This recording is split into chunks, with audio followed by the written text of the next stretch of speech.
दोस्तों, आज के इस वीडियो में बिहार की घटती हुई राजनीतिक घटनाओं पे एनालिसिस करेंगे। कुछ घटनाएं ऐसी घटी जो कि आज के लिए बोल सकते हैं कि बिहार की राजनीतिक में भूचाल ला सकता है। और ये घटना ऐसी है कि आज जो नीतीश कुमार हैं, वो राजभवन गए और गवर्नर से मिल के आए और करीब-करीब 45 मिनट का उन दोनों के बीच में चर्चा हुआ। अब आज इस वीडियो में मैं बताऊंगा कि आखिर क्या कारण है कि नीतीश कुमार को गवर्नर के पास जाना पड़ा, इसके क्या मायने निकलते हैं। उसके अलावा जो पहले वीडियो में मैंने आप लोगों को इसके से संबंधित बातें बताई थी, उससे किस तरह से जुड़ जाता है, इन सभी बातों में इस वीडियो में चर्चा करेंगे। लेकिन उससे पहले अगर आपने मेरे चैनल को सब्सक्राइब नहीं किया, आपके भाई आपके दोस्त रणधीर सेंगर को, तो जरूर सब्सक्राइब करें, बेल आइकन दबाएं, जिससे कि मेरे वीडियो का नोटिफिकेशन आपको मिले और कभी भी आप वीडियो से मेरे वंचित न रह जाएं। लाइक करें अगर अच्छा लगता है तो, और शेयर भी करें अपने दोस्तों से, अपने फ्रेंड से, अपने सगे संबंधियों के साथ, और इस ज्ञान को आगे बढ़ाएं। और अगर कोई भी आपको लगता है कि मेरी बातों में सच्चाई नहीं, या मेरा वीडियो में कोई कमी है, या मैं गलत एनालिसिस करता हूँ, उसको कमेंट के जरिए आप व्यक्त कर सकते हैं। तो देर नहीं करते हुए वीडियो को शुरू करते हैं। तो दोस्तों, मैंने कुछ दिन पहले बताया था कि कुछ ऐसी घटनाएं घटती हैं जिससे कि आप पर्दे के पीछे की बातों को अंदाजा लगा सकते हैं, और कुछ को जो मीडिया में बातें नहीं चलती है उस सूत्रों के द्वारा। अब कोई बोलेगा सूत्र कौन, हर आदमी का अपना एक जरिया होता है, उसके वजह से उसके साथ वो बातों को जानने का प्रयास करता है, उससे जानता है। तो इन बातों से क्या कैसे निकल के आया, मैंने कुछ दिन पहले बताया था कि ललन सिंह को निकाला गया, क्योंकि ललन सिंह को निकालते समय केवल ये बताया गया कि भाई ललन सिंह जो है वो आरजेडी के करीब जा रहे थे। लेकिन ललन सिंह का एक और पहलू था कि वो जेडीयू में, मतलब नीतीश कुमार की पार्टी में, पूरे मोदी गवर्नमेंट का प्रखर विरोधी थे। और डेली उनका ऐसा ना कोई, मतलब आप बोल सकते हैं कि बेसिर पैर का तूका बयान आता था, जिससे कि बीजेपी के साथ कोई संबंध नहीं बन सकता जेडीयू का, जिसकी वजह से पहले बीजेपी बोलती रही है कि नीतीश कुमार के लिए दरवाजा बंद है।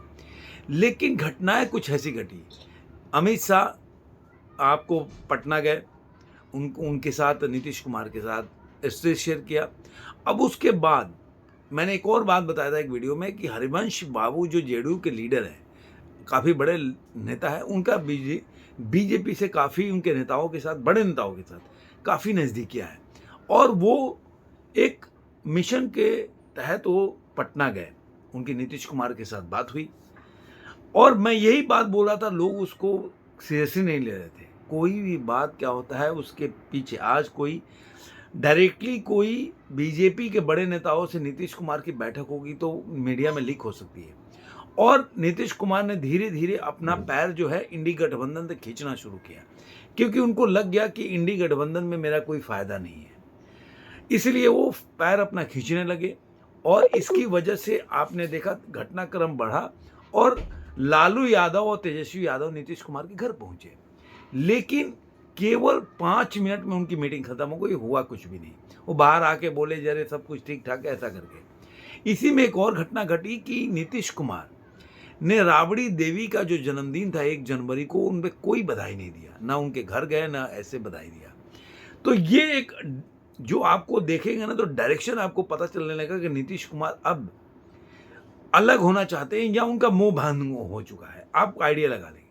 अब घटनाएं क्या घटी कि जब वो बाहर निकले तो आप देखिए, जब उन्होंने क्या बोला, या उनके जो जेडीयू के लीडर हैं, कि उन्होंने बोला कि चूंकि बजट पेश करना था, उस पर बातचीत करने के लिए गए थे गवर्नर से।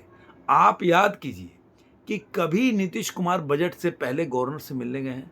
कभी नहीं। दूसरी बात मैं आपको बताऊं कि अगर जो ललन सिंह को जब निकाला गया तो उसके बाद जो कार्यकारिणी का चेंज हुआ, वो सारे व्यक्ति को उसमें से निकाल दिया गया जो कि बीजेपी के कट्टर विरोधी थे, और उन व्यक्तियों को उस कार्यकारिणी में लाया गया कि जो कि बीजेपी के साथ गठबंधन करने के समर्थक रहे हैं, या बीजेपी के साथ उनका अच्छे संबंध है, उन व्यक्तियों को लाया गया।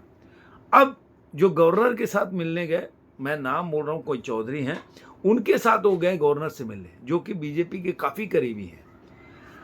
तो सब मिला जुला के जो आप एक और घटना देखे होंगे, आपके ज़हन में याद दिला देता हूँ कि माइनस बीजेपी एनडीए के घटकों का दिल्ली में बैठक पहले पटना में हुआ, फिर दिल्ली में हुआ, जिसमें जो अपने रामविलास पासवान के लड़के हैं चिराग पासवान, जीतनराम मांझी और उपेंद्र कुशवाहा, इन तीनों आदमी की बैठक हुई।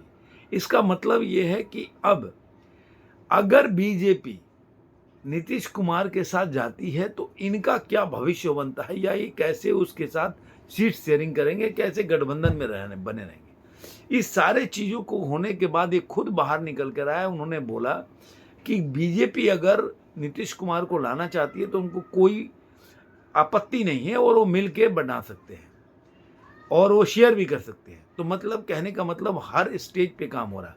उनके घटक दल जो कि बीजेपी के घटक दल हैं, उनकी आपस में बातचीत भी हो गई, सीट्स के लिए फॉर्मूला भी तय हो गया होगा और नीतीश कुमार के लिए धीरे धीरे रास्ता भी खुलने लगा। अब दो मामलों में आके फंसता है, जहां तक बताया जा रहा है कि बीजेपी बोल रही है या तो आप सरकार को भंग कर दो और दोबारा जो लोकसभा और विधानसभा का चुनाव एक साथ होने दो।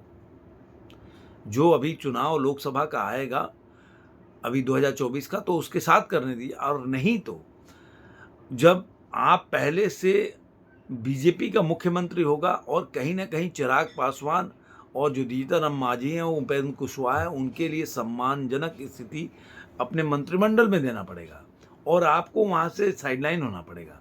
आपको एक अच्छे गवर्नर का पद दे दिया जाएगा, ऐसा खबरें आ रही है। अब एक खबरों में कितनी सच्चाई है, क्योंकि देखिए ऐसा तो आके नीतीश कुमार बोलेंगे नहीं। अब कोई बोलेगा कि अरे आपको कैसे पता चला। ये सब जोड़ के तार जोड़ के बनाते हैं, तो कई बार वो सही भी हो जाता है। मैंने बहुत पहले बताया था कि नीतीश कुमार छोड़ के जा सकते हैं, लेकिन उस समय किसी ने विश्वास नहीं किया था बीजेपी को छोड़ के जा सकते हैं, क्योंकि वो इंडिकेशन देने लगते हैं। ऐसे ही है, मैंने पहले भी बोला कि गठबंधन जो है, कोई भी कहीं भी इंडी गठबंधन का सीट शेयरिंग फॉर्मूला नहीं होगा। और लोग बोलते थे नहीं हो रहा है। मैं शुरू से बोल रहा हूँ, और आप देख लीजिए ममता बनर्जी खुद बोल रही है मैं खुद लड़ूंगी। नीतीश कुमार पहले बोल चुके हैं, और समाजवादी पार्टी के जो अखिलेश यादव हैं, वो आरएलडी जो है उसके साथ वो बैठ के जयंत चौधरी के साथ और सीट शेयरिंग फार्मूला भी कर लिए, 7 सीट उनको देने को तैयार हो गए। और अरविंद केजरीवाल को देख ही रहे हैं, तो सारे जगह का फॉर्मूला तय हो गया, कांग्रेस को पता नहीं है। तो ये सारी कहानियां हैं जो मैं पहले से बोलता आया हूं, वैसे ही हो रहा है। और इसमें भी बोल रहा हूं कि पहले बीजेपी एक्सेप्ट करने को तैयार नहीं थी नीतीश कुमार को, अब नीतीश कुमार की भी मजबूरी है और बीजेपी चाहती है कि ज़्यादा से ज़्यादा जितना सीट पा सके अगर बिहार से, तो ये उनके लिए अच्छा है। क्योंकि बीजेपी इसलिए नहीं लड़ती कि हमें सरकार बनाना है, वो सोचती है कि हम और कितना सीट पा सकते हैं। उनको मतलब एक बोलते हैं ना, जीत का भूख है, वो सेटिस्फाई नहीं होते, इसलिए वो आगे बढ़ते जा रहे हैं। और कांग्रेस में सबसे बड़ी कमी क्या है कि वो जीत के साथ सेटिस्फाई हो जाते हैं। वो सोच लेते हैं चलो भाई अब मेरी सरकार बन गई, हो गई। लेकिन जीत देती, जहाँ पे अगर जीत भी जाती है तो जिस बूथ में उनको कम वोट मिला होता है उस पर भी वो आकलन करते हैं। तो आज के वीडियो में मैं आप लोगों को ये सब बताना चाहता हूँ। आपको ये वीडियो कैसा लगा जरूर कमेंट बॉक्स में बताइएगा। फिर मिलेंगे ऐसे ही किसी वीडियो में, तब तक के लिए धन्यवाद।